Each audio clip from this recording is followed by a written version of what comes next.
Hey everybody, welcome back. I hope everyone had a great Easter break. I did. I took a lot of time for self-reflection and eating cookies.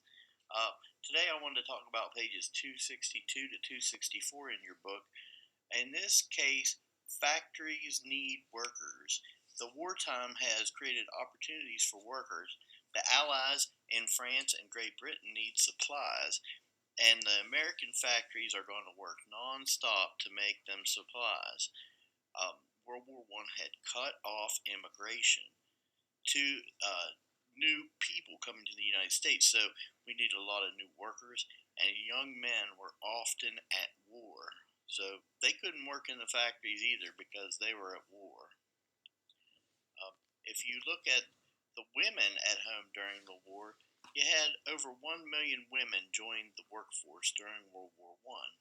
Women replaced men in steel mills, ammunition factories, and assembly lines, and they did other jobs such as streetcar conductors and elevator operators. Many women had never worked outside the home. Of course, we all know they worked a lot inside the home.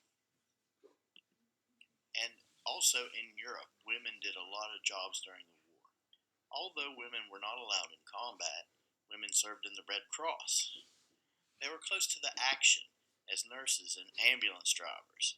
Sometimes women would get injured driving ambulances and coming away from the front lines, taking away people who had been injured. And these women were very brave. Uh, they drove ambulances. They served as telephone operators, signalers for airplanes. They were typists and interpreters in France. Of course, an interpreter is going to help you navigate the language barrier between the French and the Americans and other people that, other countries. Women also sold Liberty bonds. This is to help out the war effort. I talked about Liberty bonds before. You could get more money back for the bond that you bought years later. And victory gardens, which is something I'm getting ready to plant my own garden since we're kind of at a war right now with this virus. Labor, we still need more workers. We don't have enough women. We don't have enough young men.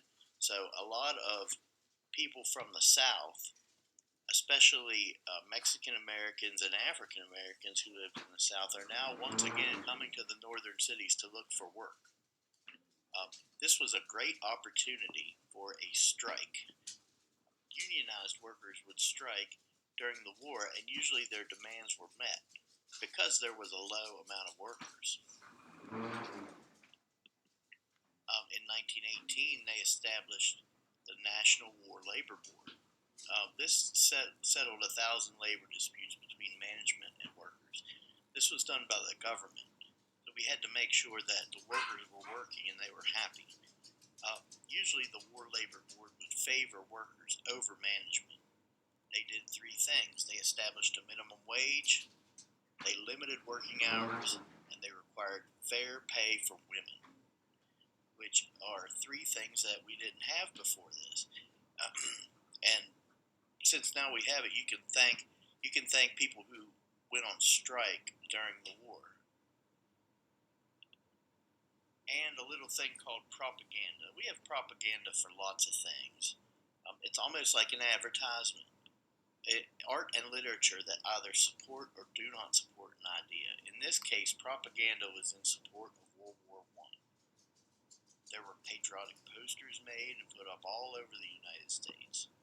Patriotic newspaper stories about the fighting in Europe and how we were going to win.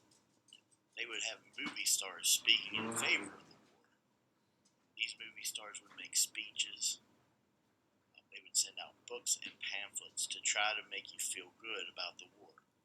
The 4-Minute Man would go around and give short speeches in movie theaters and public places to try to convince you to support the war. So, in conclusion, we had a lot of things going on during World War I.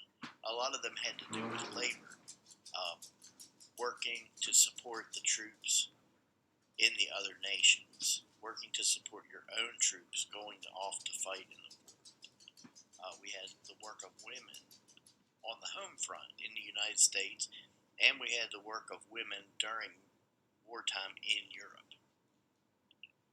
We have labor in the war. We have the concept of a strike, which is not a new concept, but is they take advantage of the wartime in order to get their demands met. And you see some of their demands here were met. Fair pay for women, big one. And propaganda, trying to get you to think the war is a good thing and we need to fight and win. I hope this wasn't too long. Good to see you guys, and see you soon.